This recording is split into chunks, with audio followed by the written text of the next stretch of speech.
Assalamualaikum warahmatullahi wabarakatuh. Waalaikumsalam warahmatullahi wabarakatuh. Bagaimana kabar kalian?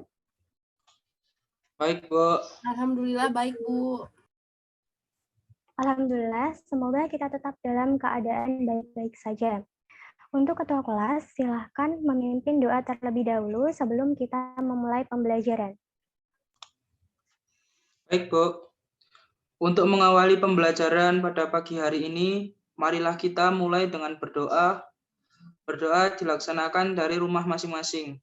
Berdoa dimulai.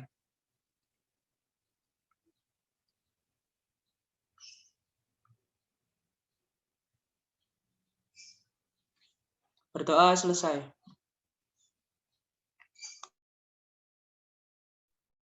Anak-anak, masih semangat kan? Semangat, Bu. Bu. Bagus. Selanjutnya, Ibu akan mempresentasi kalian terlebih dahulu.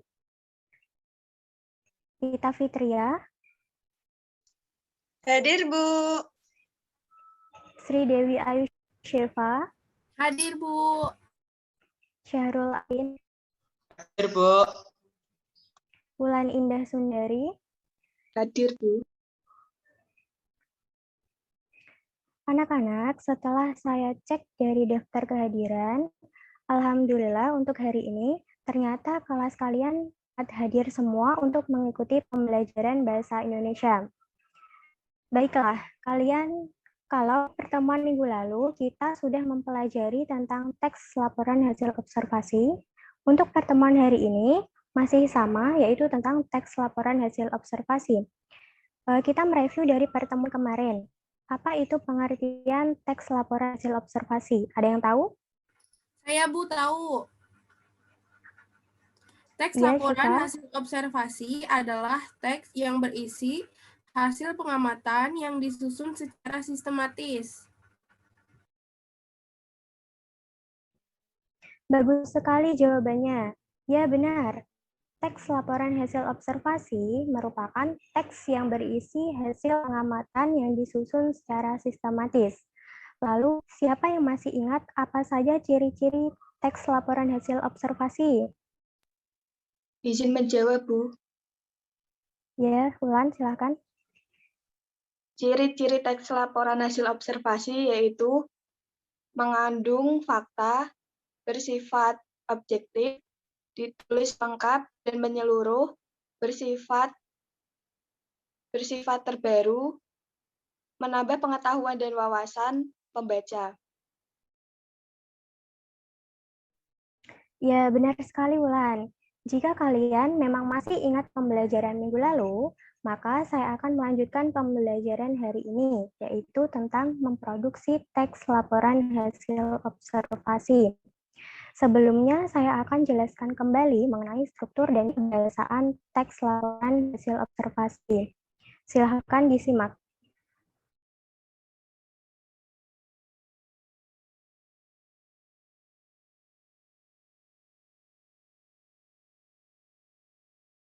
Struktur teks laporan hasil observasi. Struktur teks laporan hasil observasi ada 3. Yang pertama yaitu definisi umum, yang kedua deskripsi bagian, dan yang ketiga deskripsi manfaat. Definisi umum yaitu pernyataan umum yang berisi informasi umum seperti definisi, kelas atau kelompok, keterangan umum, ataupun informasi tambahan tentang subjek yang dilaporkan. Contohnya, rumput adalah tumbuhan monokotil yang mempunyai daun berbentuk sempit meruncing yang tumbuh dari dasar batang. Rumput berasal dari keluarga Poaceae. Nah, dari contoh tersebut termasuk definisi umum karena menjelaskan definisi umum tentang rumput dan juga kelompok asal rumput yang berasal dari keluarga Poaceae. Struktur yang kedua yaitu deskripsi bagian. Deskripsi bagian yaitu berisi perincian dan inti dari hasil observasi yang dilakukan. Contohnya, pohon kelapa atau pohon jamur banyak terdapat di bagian tepi pantai. Contoh tersebut merupakan rincian dari hasil observasi yang dilakukan terhadap pohon kelapa. Struktur yang ketiga yaitu deskripsi manfaat. Deskripsi manfaat adalah bagian yang menjelaskan manfaat dari sesuatu yang dilaporkan. Contohnya, berdasarkan penelitian yang ada, kelapa diyakini bermanfaat untuk menyembuhkan penyakit seperti TBC, luka bernanah, pasir, disentri, dan kolera. Sampai sini, apakah ada yang ditanyakan?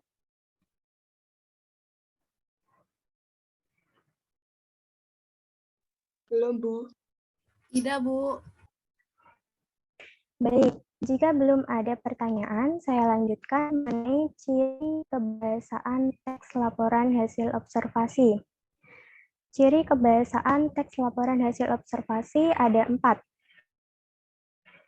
Yang pertama, repetisi atau perulangan kata. Pada teks laporan hasil observasi digunakan untuk memberi tekanan dalam sebuah konteks yang sesuai.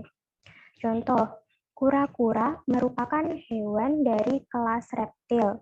Berdasarkan makanan, kura-kura termasuk binatang karnivora karena pemakan daging.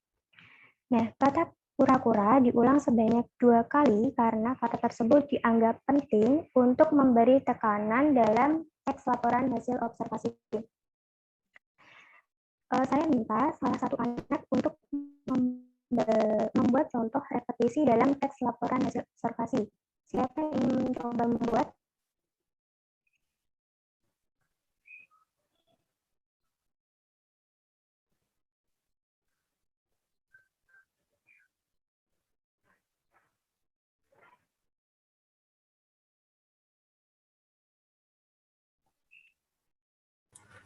Saya, Bu, izin mencoba. Ya, silakan, Viva. Kucing adalah hewan mamalia berkaki 4. Kucing memiliki taring yang panjang. Ya, bagus, Viva. Jadi, kalian sudah paham mengenai ciri kebahasaan repetisi pada teks laporan hasil observasi ya. Kita lanjut. Kita lanjut pada ciri kebahasaan yang kedua, yaitu pronomina. Kalian pasti tahu apa itu pronomina. Pronomina yaitu kata ganti. Dalam teks laporan hasil observasi, lebih sering menggunakan pronomina penunjuk karena isi dari teks laporan hasil observasi adalah melaporkan sesuatu. Contohnya, kendaraan itu beroda 2. Dengan demikian, menjadikan kelinci terlihat lucu dan menggemaskan. Dari kedua contoh tersebut, terdapat kata ini dan kata demikian. Kedua kata itu termasuk dalam pronomina.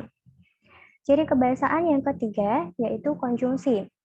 Konjungsi contohnya seperti adalah, dan, atau, karena, dan masih banyak lagi. Ciri kebahasaan teks laporan hasil observasi yang keempat, yaitu kalimat definisi. Selanjutnya, silakan kalian simak gambar dan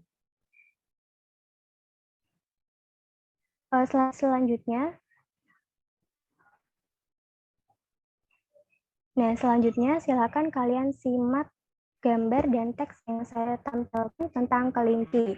Saya beri waktu 5 menit.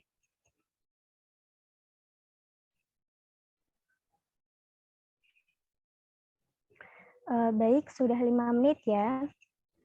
Sekarang, siapa yang bisa mengidentifikasi struktur teks laporan hasil observasi pada teks tersebut? Saya, Bu. Ya, silakan Wulan. Paragraf pertama termasuk dalam definisi umum, paragraf kedua termasuk dalam deskripsi bagian, dan paragraf terakhir termasuk dalam deskripsi manfaat, Bu. Iya, tepat sekali Wulan. Bagaimana dengan yang lain? Apakah sudah bisa mengidentifikasi struktur teks laporan hasil observasi? Sudah, Bu. Baik, kalau begitu, untuk mengecek pemahaman kalian, saya akan membagi kalian menjadi 2 kelompok. Kelompok 1 terdiri dari Ita dan Syifa. Kelompok 2 terdiri dari Wulan dan Syahrul. Tugas kalian yaitu membuat teks laporan hasil observasi berdasarkan gambar yang sudah ditampilkan. Saya beri waktu 10 menit untuk berdiskusi. Baik, Bu.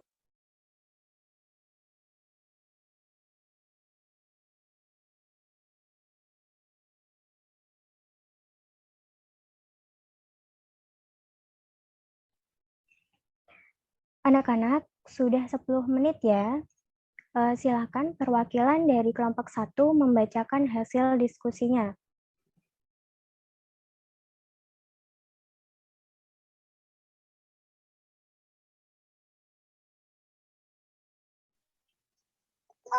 Sampah. Sampah merupakan barang atau benda yang dibuang karena tidak terpakai lagi dan biasanya menjadi limbah. Sampah merupakan material sisa yang kurang memiliki nilai ekonomis.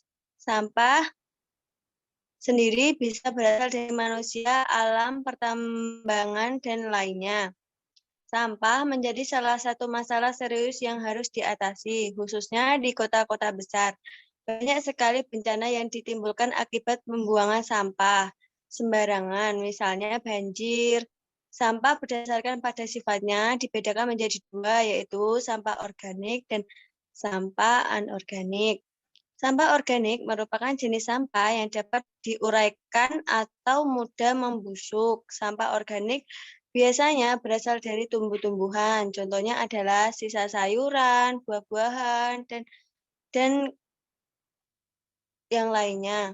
Sampah anorganik adalah sampah yang terdiri atas unsur yang tidak dapat diproses secara alami. Artinya, sampah anorganik sulit diuraikan atau membutuhkan waktu lama untuk menguraikannya. Contohnya yaitu kaleng, plastik, dan yang lainnya.